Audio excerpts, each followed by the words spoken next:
Korean ভাষার তৃতীয় পর্বে আপনাদের আজকে একটি ব্যঞ্জন বর্ণ শেখাবো।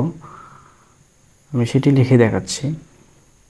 আমি এখানে একটি ভূমি অঙ্কন করলাম, বাম পাশে একটি মানুষ অঙ্কন করলাম, ডান দিকের একটা ভূমি। এটি একটি ব্যঞ্জন বর্ণ, এর নাম হচ্ছে দ্বিগত। দ্বিগত কোরিয়ান ভাষায় এটাকে দ্বিগত বলা হয়। দ্বিগতের উচ্চারণ তিন প্রকারের হয়ে থাকে। দ্বিগত যদি শব্দের শুরুতে থাকে তখন হবে থ, শব্দের শুরুতে না থাকলে সেটি হবে দ দ দ দ। এইভাবে যতগুলো আসবে সবগুলোই দ উচ্চারণ হবে। কখনো যদি নিচে বসে বাচ্চিমে বসলে ত উচ্চারণ হবে। হ্যাঁ, ত উচ্চারণ হবে। দ্বিগত যদি বাচ্চিমে বসে ত উচ্চারণ হবে। কোন একটি শব্দের শুরুতে থাকলে দ্বিগত থ হবে, শুরুতে না থাকলে দ হবে। কিভাবে সেগুলো আসে এখন আমি একটু দেখাবো। তো গত অধ্যায়গুলোতে আমরা তো কয়েকটি স্বরবর্ণ শিখছি, সেগুলো দিয়ে দেখি। দ্বিগতের সাথে আকার দিলাম, এটা হলো থা। থা। এবার হলো থি।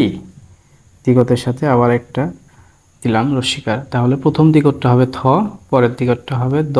থি দি, থি দি দা উচ্চারণ হবে থি দি দা। সর্বপ্রথম যে দ্বিগতটি আছে কেবলমাত্র সেটি হবে থ, এরপরে যতগুলো দ্বিগত আসবে সবগুলোই দ। থি দি দা। এখন আমি দেখি নিচে রস্যকার দিই, তাহলে থু, এরপরে রস্যকার দিই থু দু। কোনো একটা দ্বিগত যদি আবার নিচে দিই তাহলে এটা হচ্ছে থু দুত। থু দুত। ক্লিয়ার?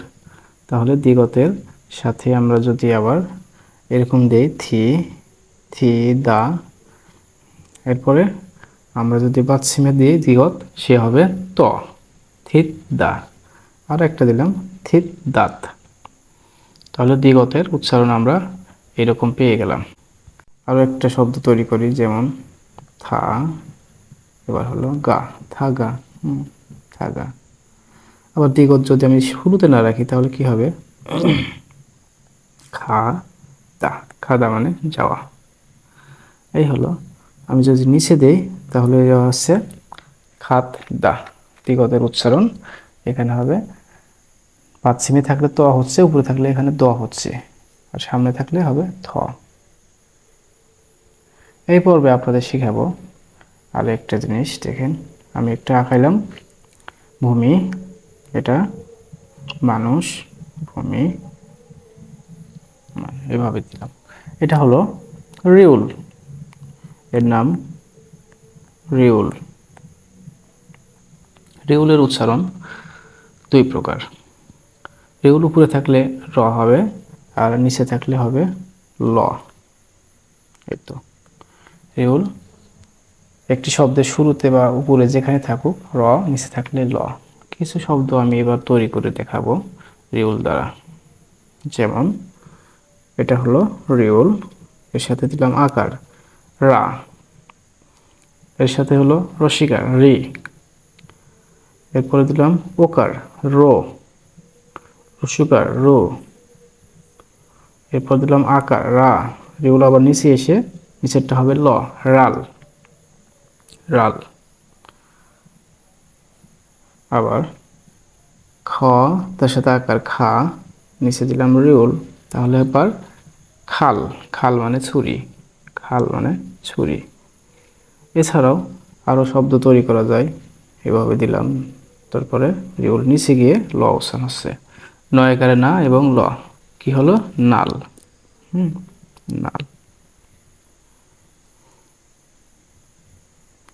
রসিকারে রে, নয়কারে না, রিনা। তাহলে রিউলের উচ্চারণ হলো এখানে রিনা। প্রথমে রিউলটা র হবে, তার সাথে রসিকার রে, নয়কারে না, রিনা। এবার একটা নিচে দিই, কি হলো রিনাল। এই তো রিউলের উচ্চারণ আপনারা মোটামুটি ভালোভাবে শিখে গেলেন আশা করি। এরপর দেখেন একটি কি, এটা ভূমি, মানুষ, ভূমি মানুষ। এই যে বর্গ আকৃতির একটি চিত্র দেখতে পাচ্ছেন, এটা একটি ব্যঞ্জন বর্ণ। কোরিয়ান ভাষায় এটাকে বলা হয় মৌম। অনেকে এটা মিউম বলে, কিন্তু কোরিয়ানরা এটাকে মৌম বলে থাকে। মৌম, মৌমের উচ্চারণ একটাই, সে উপরে নিচে যেখানেই থাকুক সর্বদাই ম উচ্চারণ হবে, ম। কেমন একটু দেখি। আকার দিলাম মা, এই তো। রস্বীকার দিলাম মি, রস্যকার দিলাম কি হলো মো, ওকার দিলাম এবার হলো ম। আবার দেই মমি, হ্যাঁ মমি, মৌম, এর সাথে আকার মা। আবার দেই মৌম আকার মা, মামা, মা মা। এবার হলো এটা কি মামি, মামা এবং মামি। মোম দিয়ে আমি যেভাবে ইচ্ছা সেভাবে শব্দ তৈরি করতে পারি। এখন এটা দিলাম নয়কারে না, নিচে দিলাম মোম, তাহলে হচ্ছে নাম, নাম গি। একটা নিউন দেই নামগিন, নামগিন। তাহলে মোমের উচ্চারণ আপনারা মোটামুটি শিখে গেলেন। মোম দিয়ে যদি আমরা এভাবে লিখি, এটা হচ্ছে মি, নয়কারে না, এটা কি হলো মিনা, মিনা। নিচে দিলাম রিউল মিনাল।